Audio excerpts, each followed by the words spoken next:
Oh, hey there. When'd you guys get here?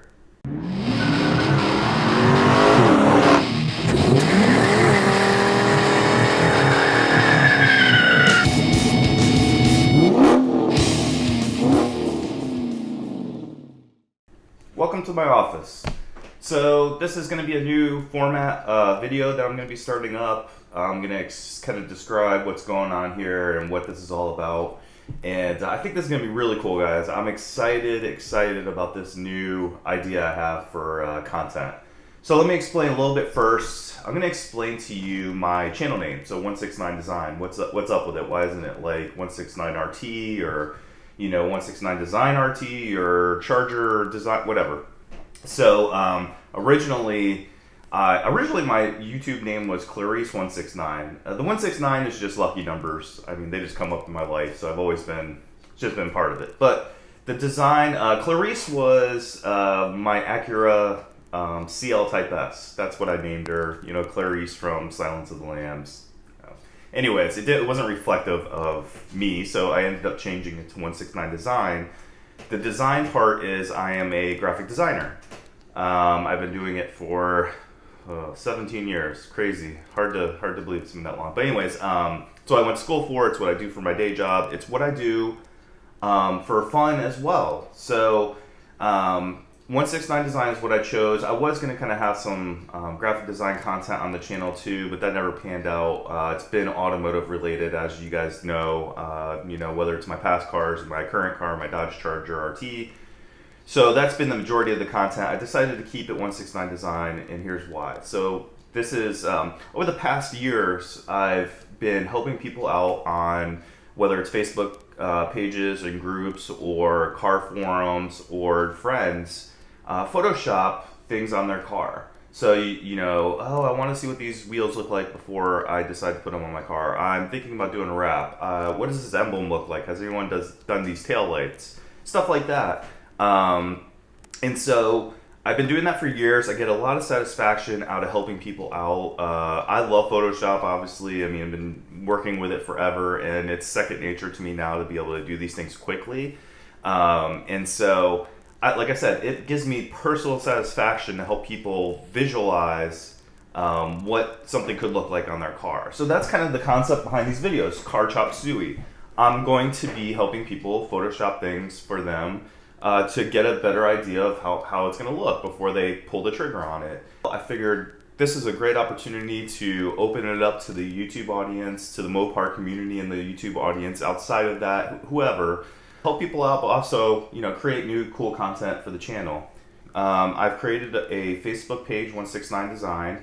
I've also created a Gmail account. So the idea behind all this, and I'll put all this information either on the screen or in the description. So you guys will send me your content, tell me what you want to see, and then I'll pick a couple of them for each video, do a step-by-step. I know that Photoshop Elements is a kind of a free trial or a condensed version of Photoshop that people can get, and so I'll try to use maybe some of the same tools that you'd find in that, so you guys can start doing it on your own as well.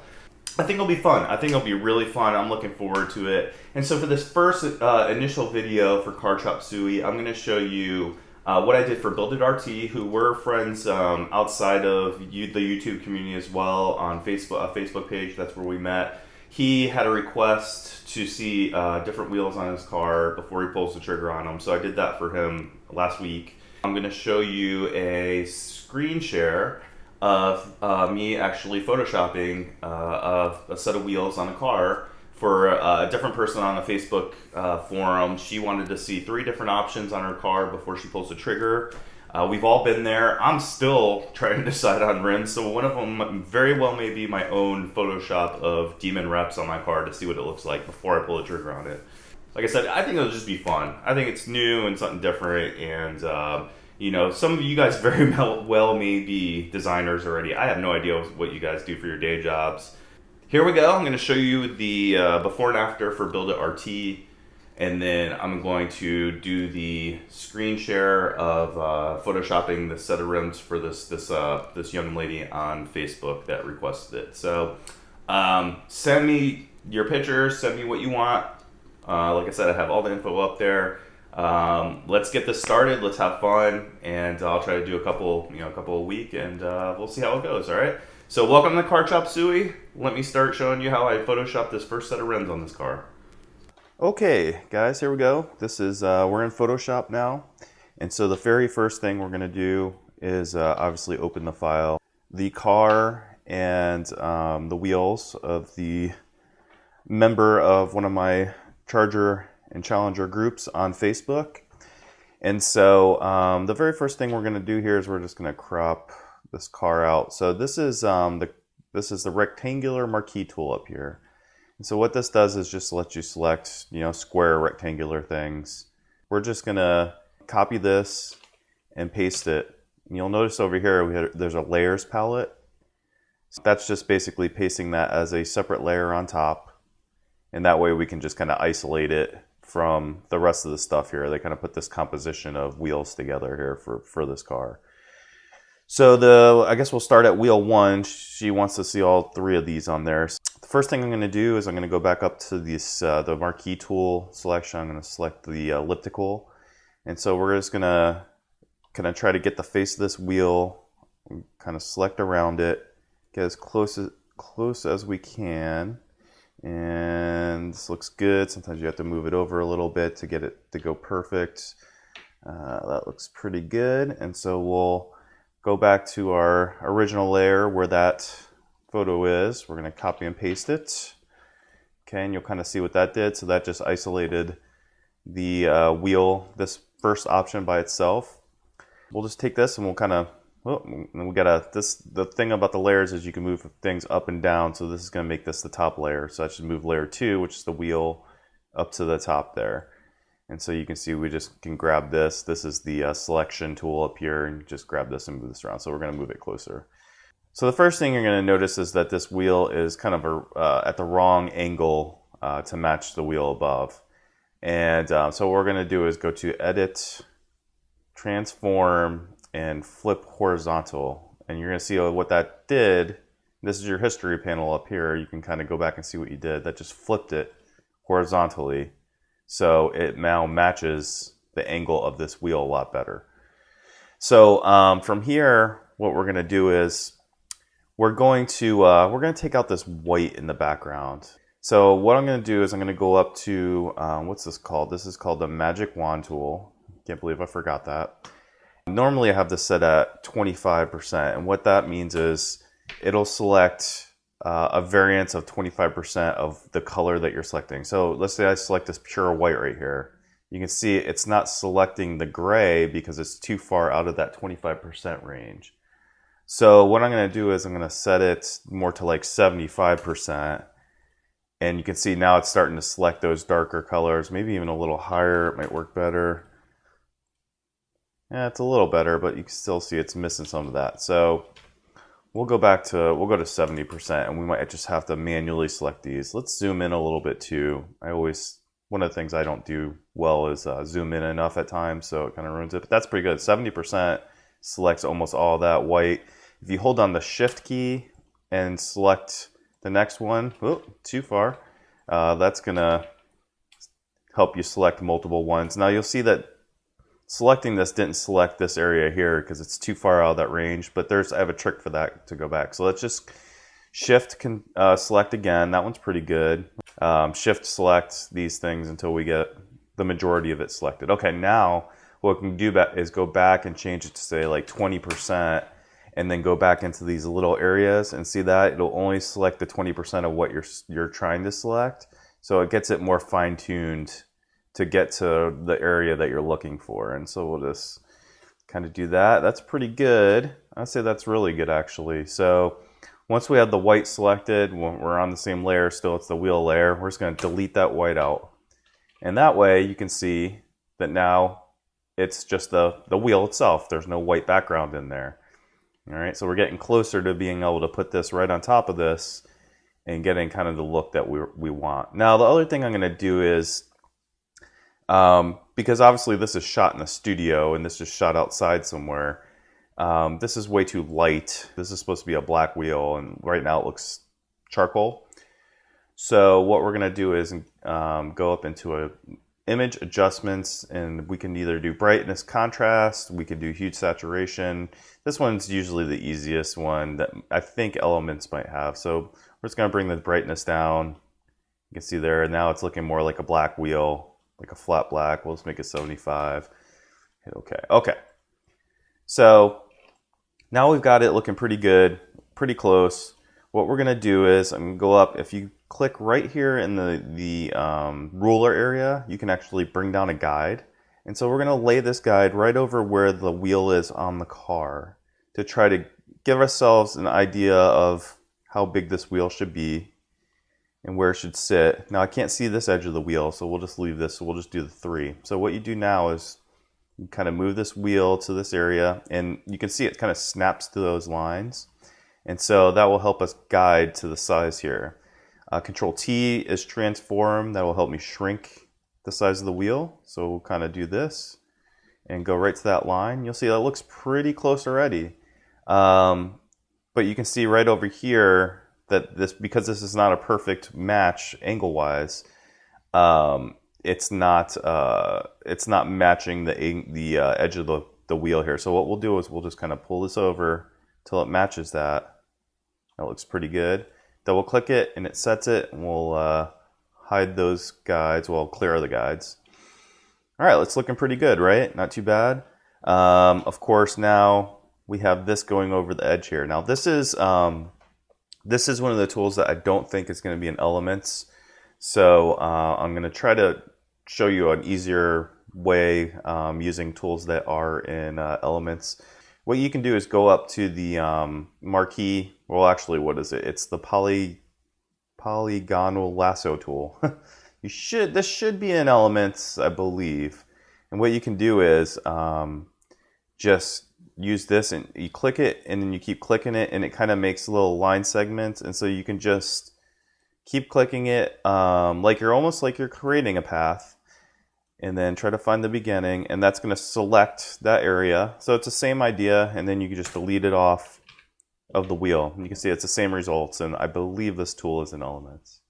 All right, so now that we have that set, you can see that the wheel here is sitting good. It looks good, but you have a rotor that's the rotor that's back there. You have the caliper that's back there, and right now you cannot see all of that through the wheel as well. You also see the spokes of the old wheel behind it.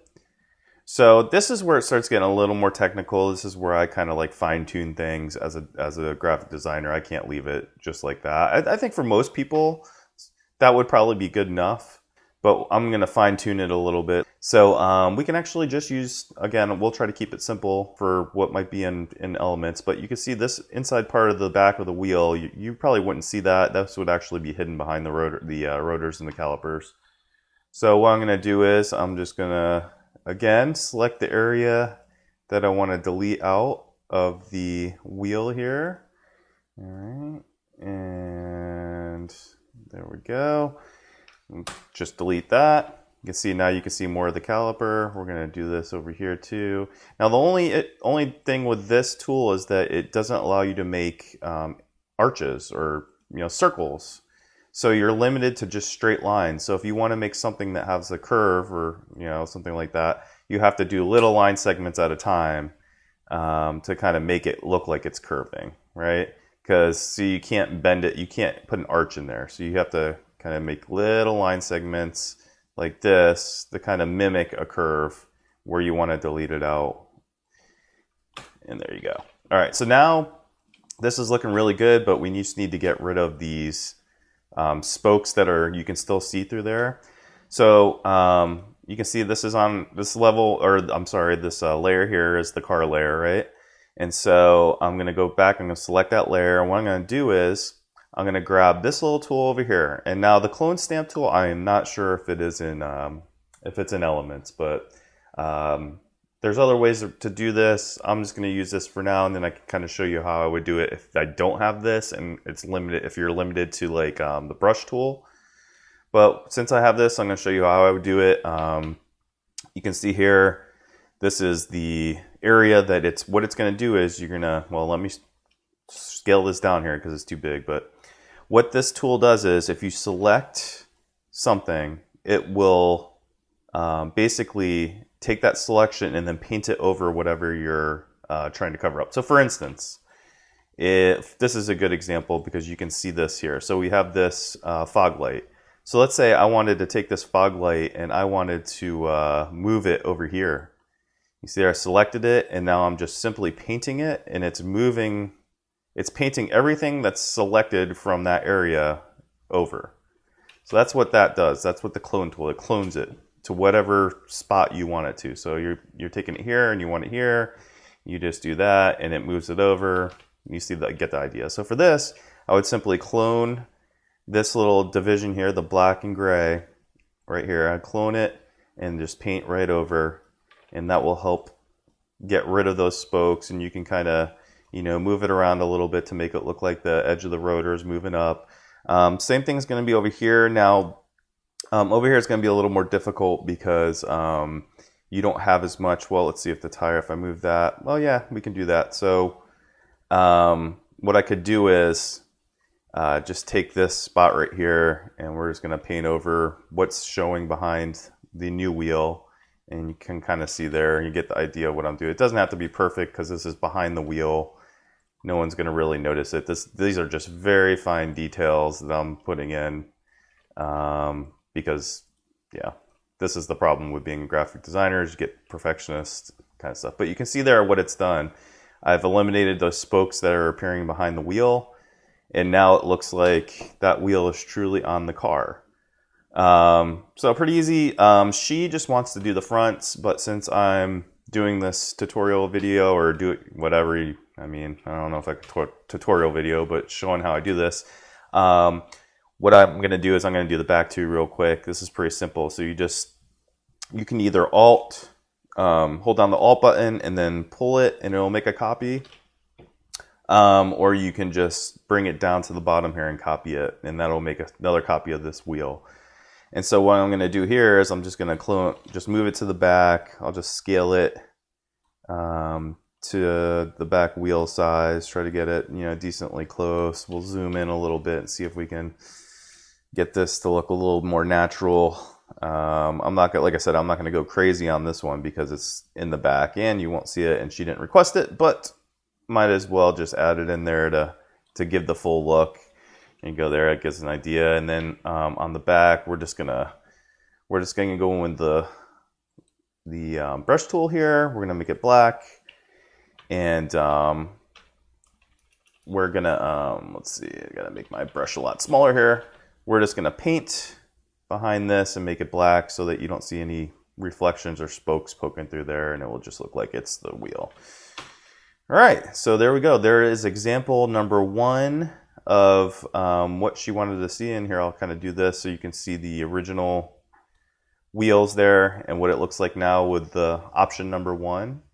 You can get really kind of crazy here and do a bunch of stuff. Like I could go in if I was wanting to spend a lot of time on this, and what I would do is select the wheel and then add another layer, and then I could just come in and paint with the paintbrush here and make it look like there's a shadow coming from the fender here, and make it just look a little more realistic. You know, you can change the transparency here and make it a little less obvious, so it's, you know, kind of fading in.